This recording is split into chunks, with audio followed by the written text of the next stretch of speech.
നമ്മുടെ എല്ലാവരുടെ വീട്ടിലും സ്ഥിരം ഉണ്ടാക്കുന്ന ഒരു വിഭവമാണ് പുട്ട്.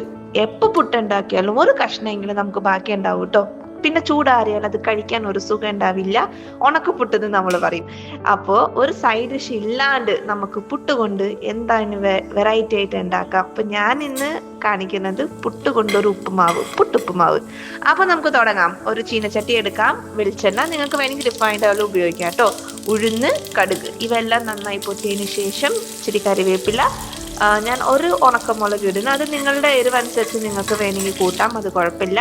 പിന്നെ ഒരു സവാള നന്നായി കുനുകുനാന്നരിഞ്ഞത്, പിന്നെ 2 പച്ചമുളക് നന്നായി വഴറ്റണം. ഇതിലേക്ക് ആവശ്യമുള്ള ഉപ്പും മഞ്ഞൾപ്പൊടിയും നിങ്ങൾക്ക് ചേർക്കാം. ഉള്ളി നന്നായി വഴണ്ട് വന്നതിന് ശേഷം ഞാൻ ഇതിലേക്ക് കുറച്ച് ഇഞ്ചി വെളുത്തുള്ളി പേസ്റ്റ് ഇടുന്നുണ്ട്. അതൊരു പ്രത്യേക ഒരു ടേസ്റ്റാണ്. ഒരു ശകലം മതി, അതില്ലെങ്കിലും കുഴപ്പമില്ല, നിങ്ങൾക്ക് അത് ഒഴിവാക്കാം.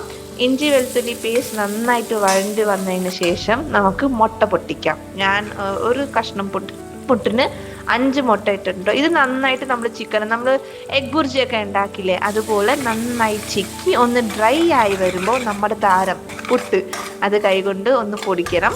ഇതിലേക്ക് പുട്ട് ചേർക്കാം. ഈ ഒരു സ്റ്റേജിൽ നിങ്ങൾക്ക് ആവശ്യമുണ്ടെങ്കിൽ ഉപ്പ് നോക്കിയിട്ട്, ഉപ്പ് പോരാന്ന് തോന്നിയെങ്കിൽ ഉപ്പിടാട്ടോ, പിന്നീട് നമുക്ക് ഇടാൻ പറ്റില്ല. നന്നായിട്ട് മിക്സ് ചെയ്ത് ഒന്ന് ഫ്രൈ ആവണ്ട, കുറച്ച് നേരം ഒന്ന് സോട്ടേ ചെയ്ത് വന്നാൽ നല്ല അടിപൊളി പുട്ടുപ്പുമാവ് റെഡിയാണ്. ഒരു സൈഡ് ഡിഷും വേണ്ട കേട്ടോ. വൈകുന്നേരത്തെ ചായക്കൊക്കെ അടിപൊളിയാണ്. പിള്ളേരുടെ ലഞ്ച് ബോക്സിനും കൊടുക്കാം. ഡ്രൈ ആവില്ല. ട്രൈ ചെയ്ത് അറിയിക്കണേ. ബൈ.